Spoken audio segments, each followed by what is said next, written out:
এই যে cameraman, For your kind information, যা ছবি তুলে তাদেরকে ক্যামেরাম্যান বলে না, photographer. And I'm not a photographer. আমার এক ফ্রেন্ডের বিয়েতে আসছিলাম কিছু স্পেশাল মোমেন্ট ধারণ করার জন্য। কিন্তু আমার কেন যদি মনে হচ্ছে আপনার ক্যামেরাতে আমার কিছু ছবি আছে। Sure. আসলে বিয়ে বাড়িতে তো অনেক মানুষ, অনেক মানুষের ভিড়ে একটা দুটো ছবি হয়তো আপনার থাকতে। আচ্ছা একটু দেখি, সমস্যা কি? কারো পারমিশন ছাড়া ছবি তোলা প্রাইভেসি ভায়োলেন্স। ওকে, ডিলিট করে দেন। এত সুন্দর করে কপালে টিপ পরলেন, কষ্ট করে চোখে আবার লেন্সও পরলেন, দেখে মনে হচ্ছে পার্লার থেকে সেজে এসেছেন। একজন ফটোগ্রাফার যদি ছবি না তুলে খারাপ দেখান।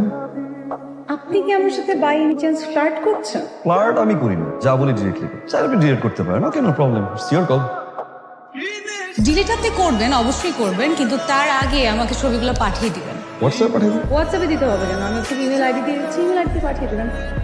Sourav. Dipa, nice to meet you.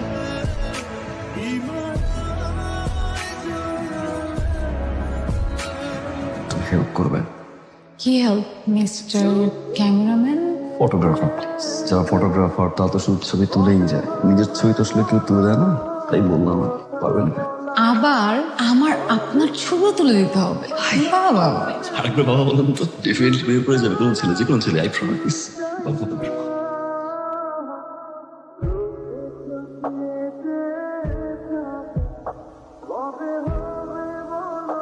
কি ব্যাপার, মুড অফ মনে হচ্ছে? আমার বাবা আসলে একটু অসুস্থ। কি হয়েছে আঙ্কেল?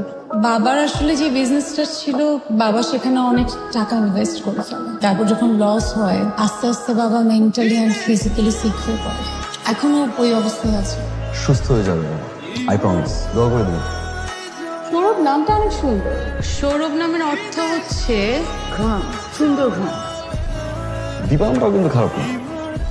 দীপা নামের অর্থ হচ্ছে বন্ধুত্ব করা।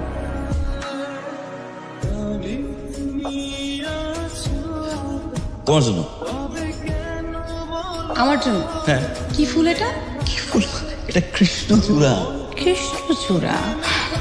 তো কৃষ্ণচূড়া ফুল দিয়ে আমি কি করব? কৃষ্ণচূড়া ফুল দিয়ে কি করে? আচ্ছা, কি করে? সবাই বলে ফুল নাকি গাছেই সুন্দর। আমার কি মনে হয় জানো, ফুল সুন্দর তোমার চুলে।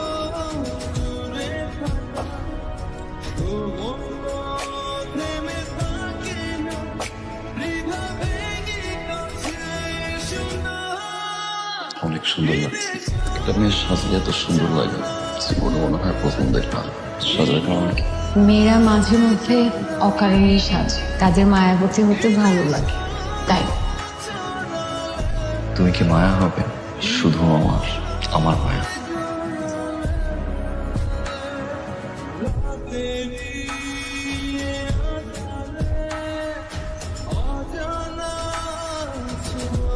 তুমি এখানে কেন? তুমি ফোন দিতেছ না, টেক্সট রিপ্লাই দিচ্ছ না, তুমি ঠিক আছো? আমি বলছি, আমি ফোনে বলছি, তুমি যাও। আমি তোমার সাথে ফোনে কথা বলছি, যাও। শোনো, আসছে যেহেতু বলো। আমি বলেছিলাম না, বাবা অনেক অসুস্থ। বাবা না হঠাৎ করে অসুস্থ হয়ে পড়ে, বাবাকে হসপিটালেও অ্যাডমিট করতে হয়। আমি আসলে 2 দিন হসপিটালেই ছিলাম। আচ্ছা, তোমার সাথে এখানে কেউ যদি দেখে তাহলে আমার অনেক ঝামেলা হয়ে যাবে।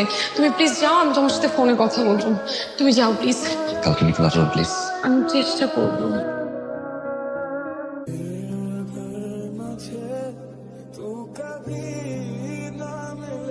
আরে বাহ, আজ আপনি আমার আগে। কোন ছেলে যখন কোনো মেয়ের জন্য অনেকক্ষণ ধরে অপেক্ষা করে, তার মানে ছেলেটা মেয়েটাকে ভালোবাসে। আর যখন কোনো মেয়ে কোনো ছেলের জন্য অপেক্ষা করে, তার মানে তো মেয়েটা ঠিকই ভালোবাসে। তবে ছেলেটা চেয়ে দিন, আমি লাভ উইথ ইউ। সৌরভ, আমার কিছু কথা আছে। বলো। আমি তোমাকে বলেছিলাম না যে বাবার বিজনেসে অনেক লস হয়, অনেক ঋণ জমা হয়েছে। দীপা, আমি এই কথাগুলো জানি তো। না, আরো কিছু কথা আছে। সবকিছু দেখাশোনা করে বাবার বন্ধু আনিস আঙ্কেল। আমি জানি তো। আরো কিছু কথা আছে, তোমার শুনতে হবে সৌরভ। বাবার চিকিৎসার জন্য যত টাকা লাগে সব টাকা আনিস আঙ্কেলেরই দেওয়া, সব সময়ই দেয়। এখন আনিস আঙ্কেল চাচ্ছে তার ছেলের সাথে আমাকে বিয়ে দিতে। বাবাও এতে রাজি। সৌরভ, এমন না যে আমার অমতে রাজি হয়েছে। সবকিছু চিন্তা করে বাবার কন্ডিশন দেখে আমি বাবাকে না করতে পারিনি। সৌরভ আমি তোমাকে পছন্দ করি, কিন্তু আমার এই বিয়েটা করতে হবে। আমি সরি সৌরভ, পারলে আমাকে মাফ করে দিও। ভালো থেকো।